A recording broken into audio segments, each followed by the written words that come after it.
o'clock? Yes. Hello. This is Cynthia Lee Smith, and I am an anti-racism, anti-white what the heck? Okay. I'm an anti-racism, anti-white supremacism essayist and educator. Facebook Live has changed dramatically, and as I was setting it up, I neglected to set up the date and the time. So of course, when the event went out, it said 12:47 a.m. on the 17th of July, but it was supposed to be 1 o'clock p.m. today. So here I am. I sent out an I sent out a post earlier today, uh, just asking the question: should I do a pre-recorded video, or should I do a um, a live video? Now, it had nothing to do with my confidence level or anything like that. I have no problems with live versus pre-recorded. The issue was interactivity. When I do pre-recorded videos, there's no way for people to interact live with me. And my experience has been that I don't get many people who actually join, maybe 2 or 3 people who join in. And so I will most often just do the video and then throw in my usual bells and whistles, intro music and things, and put it on my YouTube channel. By the way, please go over there to the YouTube channel and subscribe and like. Those are important things. It's free for you to subscribe and hit that little bell so that you can get notifications for all new videos. And as my viewership increases, I may do more videos and upload them. And I, at some point, may even begin to do lives on YouTube itself.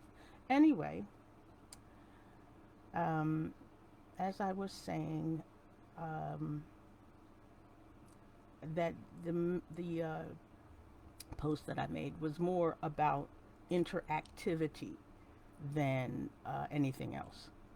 Now, I did want to comment briefly about a post that I put on Facebook that may have been misleading to an extent, and that was one that said that I was going to be winding down from Facebook. When I said winding down, I did not say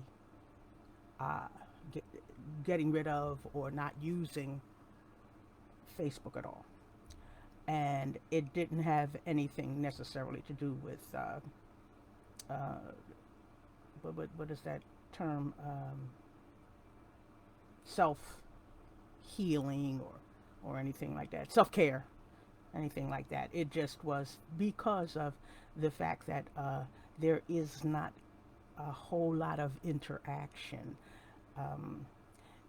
I am in the process now of evaluating which platform offers the strongest and the most effective movement for my vision to educate. Right now, Facebook is not one of them. My YouTube channel is doing okay. It could be a whole lot better. With all of the Facebook followers and friends that I have, I would expect to have at least as many on my YouTube channel. However, that is not the case. So if you are not subscribing to my YouTube channel, head over there and subscribe to that channel. It is Dr. Cynthia Ali Smith, and it is The Doctor Is In. Okay, I'll post a link to the if you get on my my website, www.calish-writer.com, you can certainly go right to my YouTube channel from there. Just go to the site, scroll down for videos, click on any video, and then subscribe. and hit that little bell, and also hit that like. Medium. I also write for Medium, and I write for the Baldwin on Medium, and I also write for one other publication. It's very difficult for me to pronounce it. Afro, whatever. So I'll have to get that. But it's a good publication, and I've put a video an essay on that publication as well. In fact, the essay I'm going to be reading today is on that publication as well. And that platform has been doing fairly well. You can listen to the essays as well as read the essays on the Medium platform. I encourage everyone to follow me on Medium and subscribe to Medium, because when you subscribe to Medium on my behalf, you help me. Okay? Now that little bit of housekeeping and whatnot is over with, what I'd like to do is I'd like to read an essay to you, which of course will be on the YouTube channel, which is also designed not to make you change your mind, because that's not what I endeavor ever to do. It is to open your mind, to offer you perspectives that you may not have ordinarily considered. That's always the goal, to provide you with the critical thought necessary to engage you into thinking about perspectives you don't ordinarily consider. And I often use wording, and I dissect the words, and I get into the substance of the words and how they are affected by a racialized context. So I'm here today with another video essay on the subject of race, racism, white supremacy. But today, this essay is about progress, oddly enough. How about that? It's about progress. Now, before I do that, I want you to hold on just 1 second, because there are absolutely no people on here right now. And the 5 people who responded to my post about live versus pre-recorded, I'd like to respond to them to let them know that I'm on. So hold on 1 second and let me write, I am live right now. And see if I can get anybody to come on, okay? So hold on 1 second. I've just posted that. And that platform has been... Okay, so I do have 3 people on. Hi. Let them know that I'm on. So hold on 1 second. You hear that? And let me write, I am live right now. Okay, so I do have 3 people on, thank you. How about sharing this video right now? How about that? Share this video right now with your friends and family, because this is an interesting one. It's a little long, but it's interesting, and I want you to, it's going to make you think. And that's the purpose. You're going to go, wow, I never thought about that. I didn't know that. Because that's what I usually get after my videos and my essays. People say, I never thought about that. I didn't think about that way. In fact, you know what? I'm starting to see a couple of comments come in. Hold on 1 second. Let me move this out of the way and go to the comments. Facebook isn't friendly. Well, y'all would say that. Hey, Shing-a-ling, my China's here. Good, China. This is the essay I read to you, and it was a portion of it where you went, whoa. So I know that it will resonate. Again, hi, hello, thank you, China, for sharing.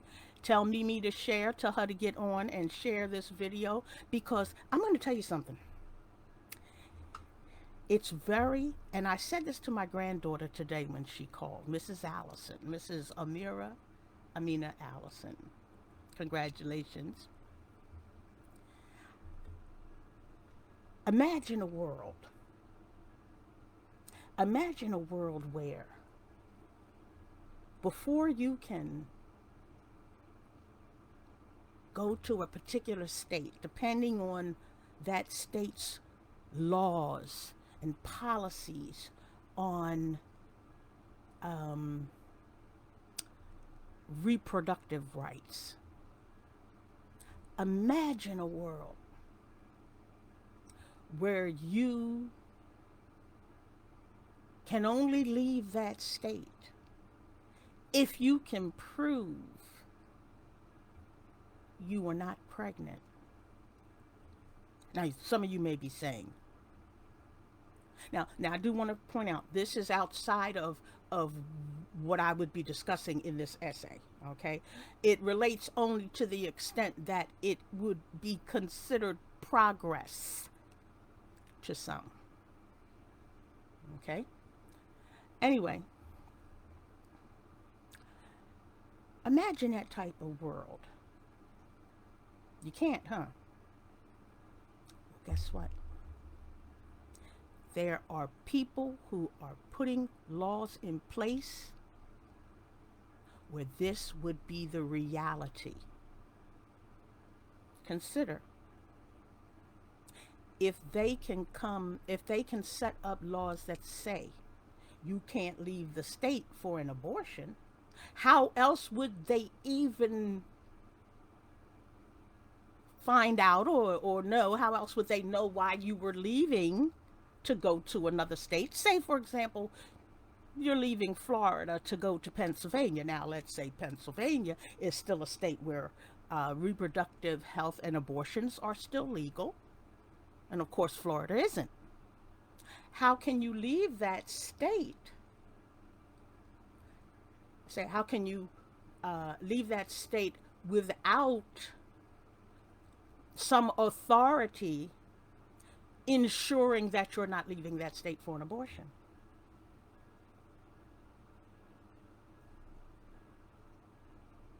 Something to think about.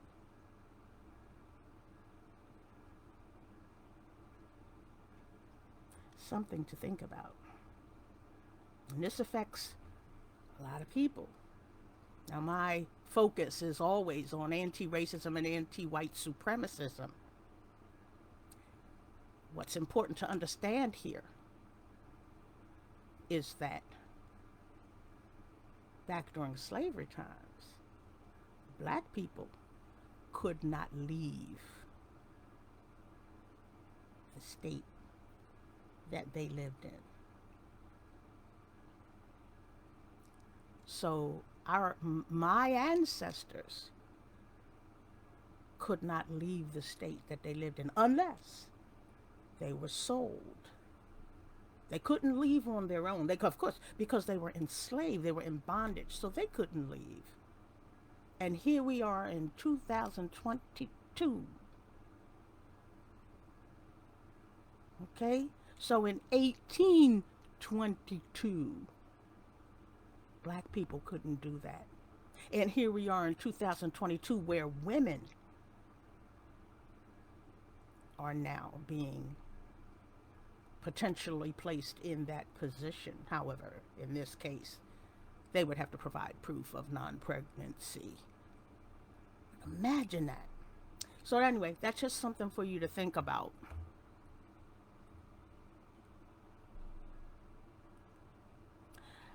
Anyway, like I said, share. Let people know. Let people know that I'm on. I'm Dr. Cynthia Lee Smith, and I'm an anti-racism essayist and educator. And what I do is make you think critically about and offer you perspectives that you may not ordinarily consider. Okay, let's get to this essay. The essay is called, hold on one second, let me get to this essay. The essay is called The Changing Faces of Progress and Not So Random Thoughts on Branding. And I'll need you to listen carefully to this essay for the simple reason that this essay talks about progress, progressives, and progressivism. Okay? On May 21st, 2022, I wrote this question and a brief commentary on Facebook. Here's what I want to know.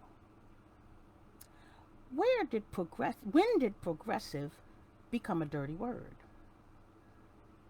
Well, when you understand that IVE is a suffix meaning doing or intending to do something specified, and the root word progress, then you understand they're saying progress is bad, up is down, WTF. Of course, this is always the case. Of course, as is always the case with me, there is a method to why I choose particular words and phrases in the American lexicon. I chose this one because of its pejorative use by Republicans as well as the moderate and so-called centrist factions of the Democratic Party versus its supposed positive use by the people described as leftist or progressive Democrats of today. Keywords are dichotomy, paradox, and branding. Why? Because the subjectivity of progress is so deeply categorized by the people seeking it. And as usual, within a racist America, just about every concept used in theory to be good for all actually depends greatly upon the people in power who have created their own particular brand of the concept.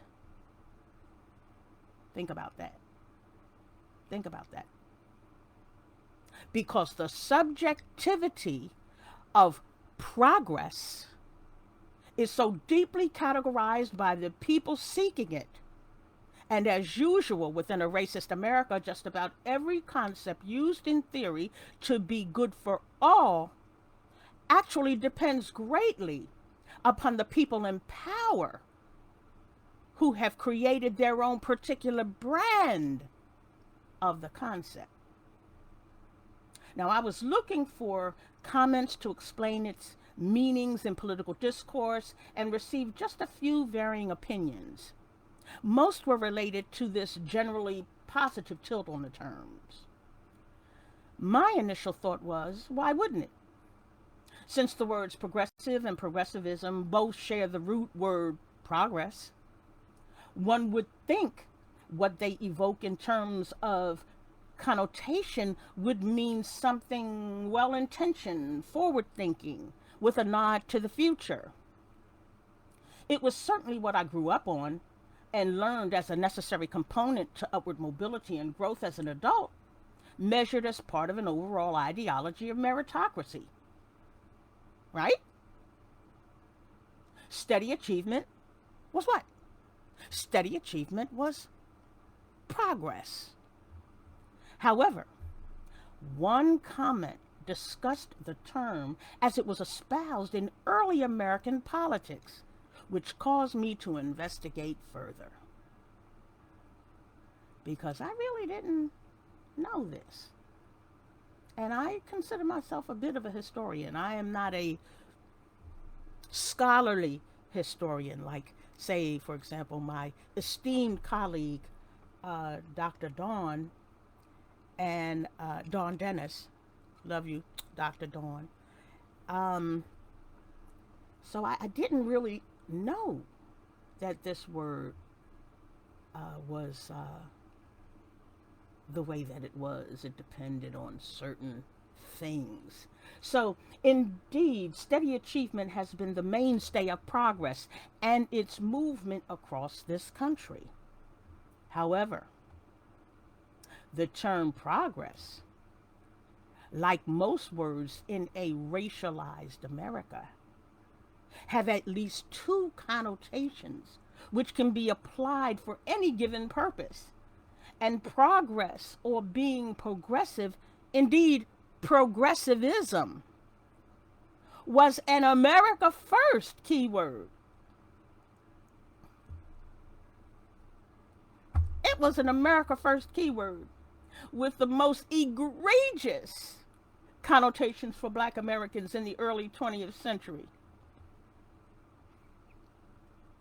Who knew? Go figure.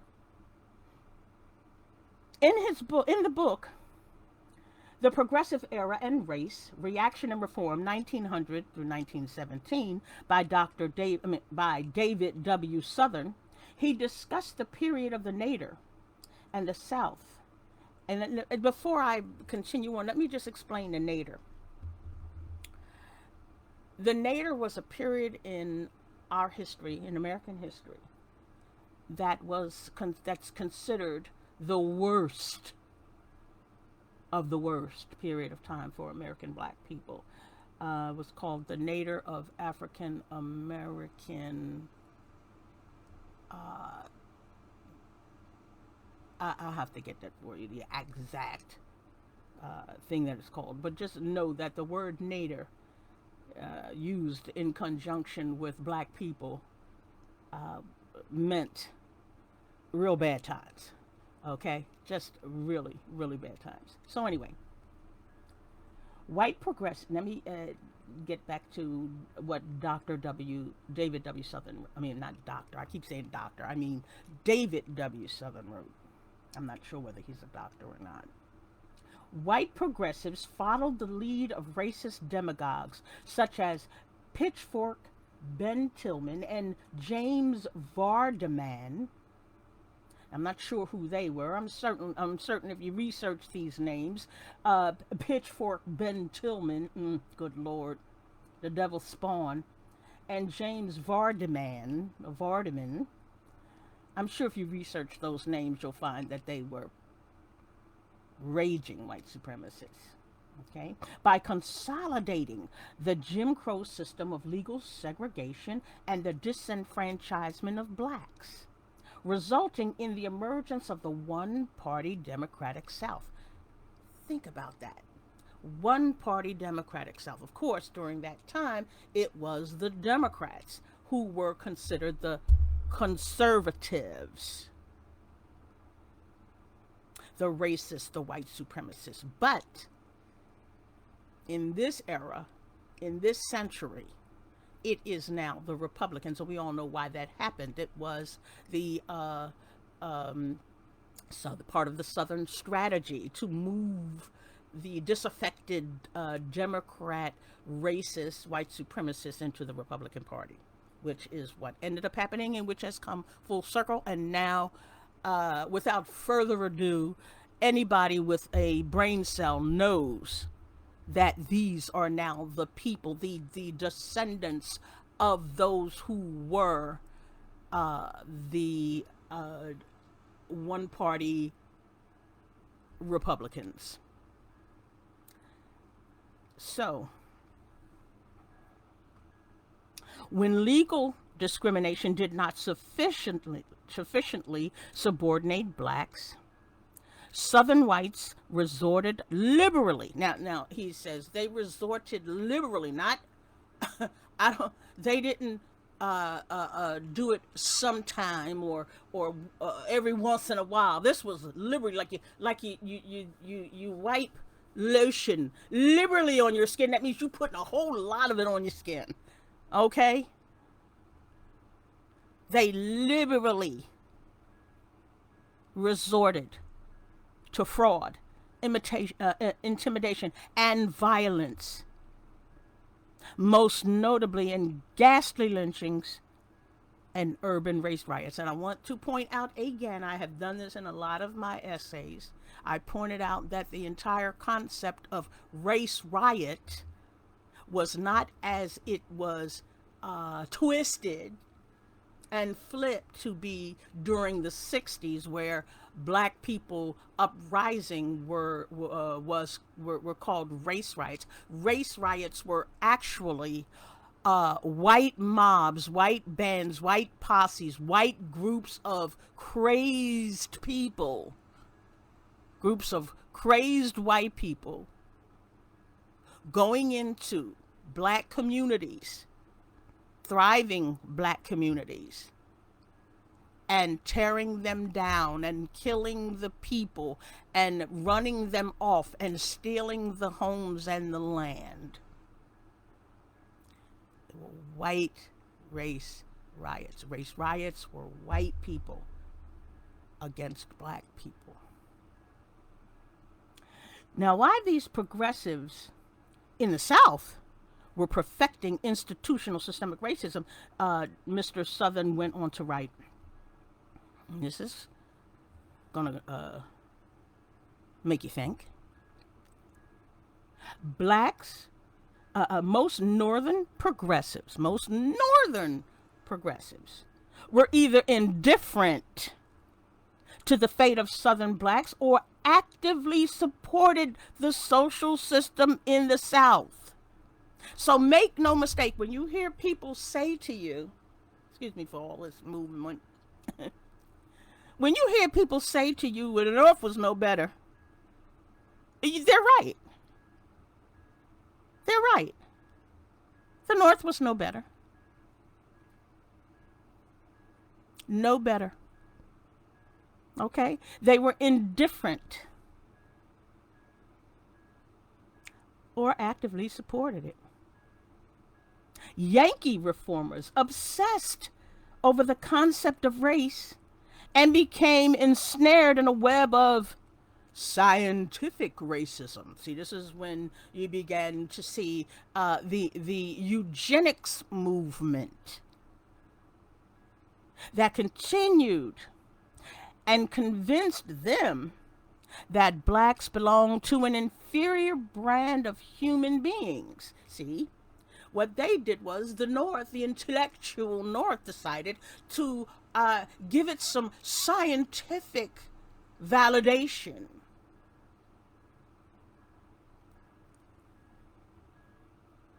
The tenures of both Theodore Roosevelt, who wrote more about race than any other American president, and Woodrow Wilson, who was reared in the Deep South, proved disastrous for African Americans who reached their nadir, even as Wilson led the United States on a crusade to make the world safe for democracy. Imagine that.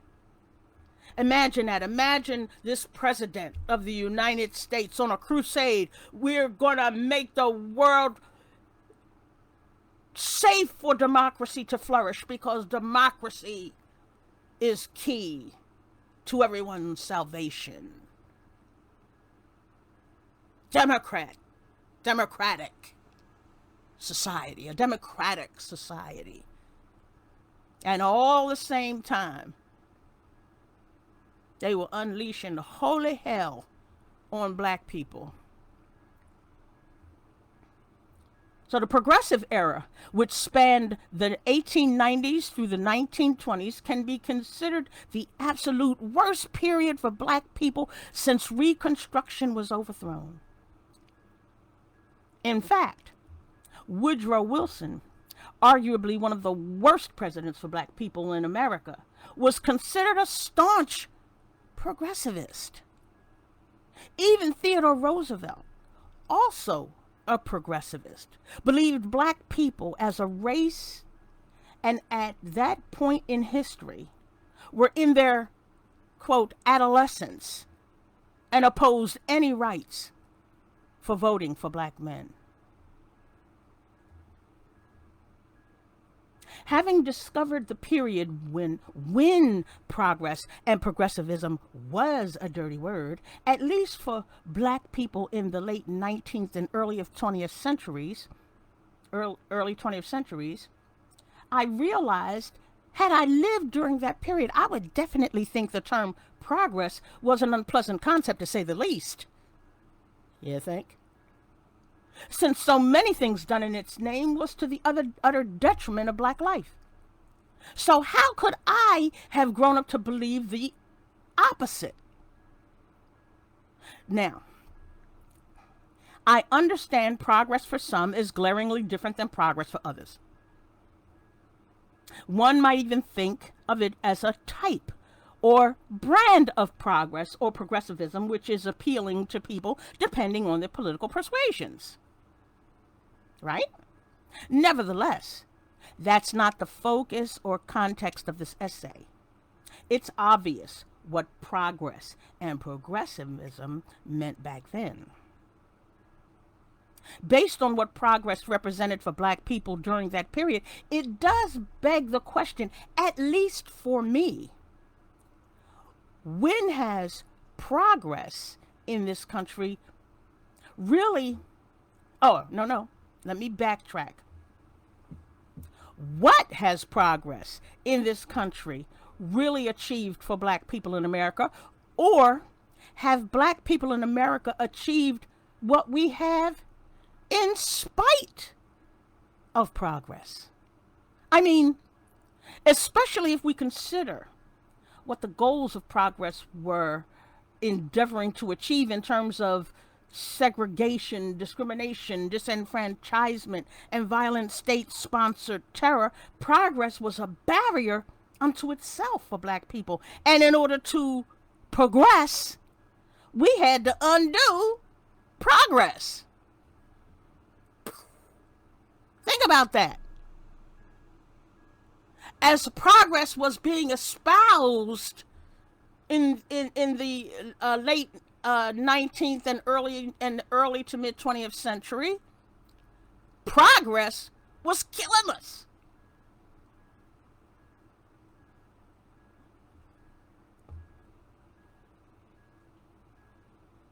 So we had to undo progress in order to make progress. I mean, of all the paradoxes inherent within the ideology of white supremacism, this one has got to be right up there, close to the top of the dichotomies that live inside those paradoxes, because there are so many paradoxes that are part of the ideology of white supremacy and the dichotomies that are produced as a result. So in essence, their brand of progress was detrimental to the health and safety of black people. But when did the face of progressivism change? In this 21st century, the literal face of progressivism has shifted to the extent that it is considered an extreme left conceptual leaning, with the faces of predominantly non-white people rather than its extreme far-right edge of the early 20th century.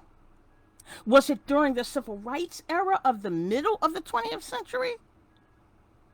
And what has shifted the ideology so far to the edge of the left that it would appear progress only appeals to the progressives themselves? Or is it simply about their brand of progress? So in the final analysis, it appears progress depends on the faces of power and what they consider progress. Like an advertisement on television, I suppose, like everything else in this country, progress is as subjective as the eye of the beholder, and those of us who want it will remain subject to those in power with the money and influence to brand their version to the masses. Now that brings me to the end of the essay. And I'm interested to find out what you think about that. I'm going to see if there's anything on here in terms of comments that may have been going on. Let's see. Hi, Naya. Hi, Archie. Yeah. Now, I did say that there would be a brief discussion if you were interested in any discussion of this topic. I don't, I don't want people to think that that what they may offer is insignificant. You can say anything, ask any question. Nothing, no questions are. I don't want to say there are no dumb questions, because there are a few, but I won't admit it. I won't say that's a dumb question. You know what I'm saying? I will answer all questions to my best of, to the best of my ability. Um, yeah. So, is there anything that anybody would like to say? Burned our businesses, stole our properties and land. Absolutely. Absolutely. Yes, indeed. Yes, indeedy. So, if there are no questions, um, like I said, I want you to share this video. Oh, you know what? And if you don't want to, if you can share this video, but I will be uploading this video to my YouTube channel. It's The Doctor Is In, Dr. Cynthia Elise Smith. Okay? You want to find the one that says The Doctor Is In. I have two up, but one is not used. I want you to find the Cynthia Elise Smith, The Doctor Is In. Okay? And and subscribe and like once I put the video up, and look at the other videos. When you subscribe and when you like the videos, that helps me. Okay, it's free, doesn't cost a thing. So I'd like you to, that's going to help me build that channel so that I can get my message across. My mission is to educate. And it is so important today that we all know history, and that we all know how that history relates, and how words can be manipulated to mean whatever it is people want them to mean. But the truth of the word, the way that they say, the way that they have created and have defined and codified these words, we want to hold them to some of them as codified, instead of making them what they want to make them, such as the word woke.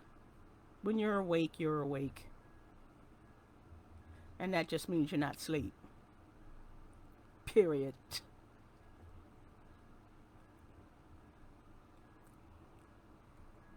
Okay, I hear Marvin said, we accept progression in technology and anything that represents capitalism. However, in humanitarian treatment goes by the wayside. You know what? That is exactly right.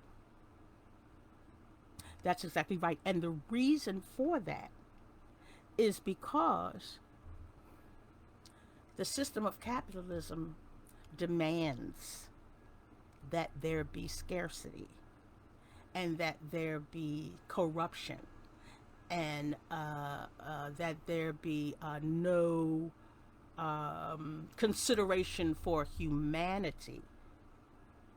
Capitalism is only concerned with profit. Yeah. And people are nothing more than human capital.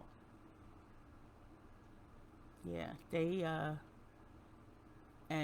changed that designation a while ago. Back in the 20th century, personnel became, see, personnel gave the person, the human being, personage. And what they did was they changed personnel in working environments to human resources, because it enabled them to use the humans. See how that works? So you change it. You say, okay, they're not persons anymore. They're resources. We can't say they're not human. We have to give them at least that designation. But they are still resources. Imagine that, being a resource.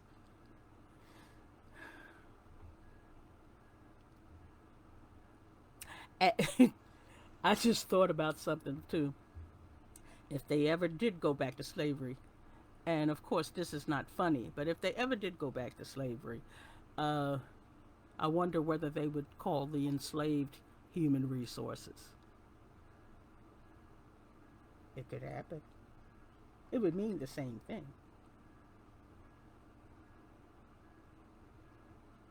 Make you think, don't it? Makes you think. Yep. Well, seeing no more questions, I thank you, those of you who got in.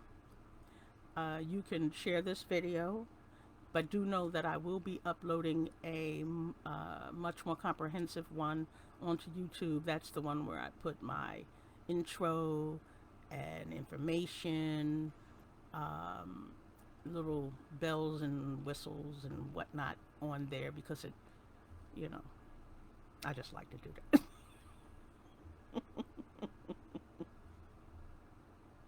Anyway, follow me on Medium, become a subscriber, referred by me, and you can also get email notifications of essays, as well as listen to the essays if you don't want to read them. I know there are people who are like me, who are really not into the reading part, you know. So what I do is I look for ways to listen, like I'm an Audible junkie, if you know what I mean. So, you know, oh, one other thing I'd like to say that I am going to be doing. I'm just trying to decide how I'm going to present it. I am going to be reading my book, White Supremacy in the Post-Racial Colorblind Era, by chapter. And I'm thinking that I may do it on YouTube as a series, or as a podcast, a one-time podcast type thing that I put on my website. So I'm still thinking about it, and you know, which platform would better serve it. And so be looking for that. I also have a presentation that I did last year, but it's still important for today. I just have to get myself in gear to do the audio portion of it, because when I gave the presentation, I gave it live and I didn't record my audio along with it. So I'm going to have to put that together, and I will be putting that up on my website as well. Now, these things will be, when I do this, these are going to be members only things. So what I want you to do is, I want you to get on my website, www.calease, A-L-E-A-S-E, that's C-A-L-E-A-S-E -writer.com, and become a member. Subscribing is one thing. Every now and then I'll put out an email that says, oh, new essay, or you know, that type of thing. Or like when I have contributing writers, I will put something out that the contributing writers have done something. But that is not that often. But subscribing allows you to get those updates. But becoming a member gives you access to the member forum, which in which you can put in your own comments, questions for other members to respond to, kind of like a group chat. Okay, I've seen that some people have joined, and I've also seen that some people are viewing the initial post that I have put in, but nobody's basically put in anything themselves. I want you to get on here, get on there, and I want you to start asking questions, making comments, saying things, about um, about what it is that concerns you, what it is you want me to talk about, and we can interact in that way. Okay, and as time goes on, if I see movement, if I see that you're interested, I'll be adding more and more to that members area where only members will get to see. Okay, so join. There's a way to join. All you do is you scroll down and there's an area where you can become a member. Okay? And then that gives you that access. So if there are no more questions, which I see there are no more questions, I think I'm going to, what time is it? 1:45. Oh, okay. I haven't been on for quite an hour, but it's almost been an hour. It's 1:45. I've got like 15 minutes. I think I'll just keep myself on here for 15 minutes to see if anybody else will come on and have a question. Don't be afraid. Ask a question. Make a comment. You know, progress is my feeling of progress today. Still, I still believe that progress is or can be a good thing if it is for the benefit of humankind. There just hasn't been any progress that has been for the benefit of humankind, no matter what they say. No matter what they say. Because even in technology, in the realm of technology, the progress has meant losing jobs in favor of automation. Progress has meant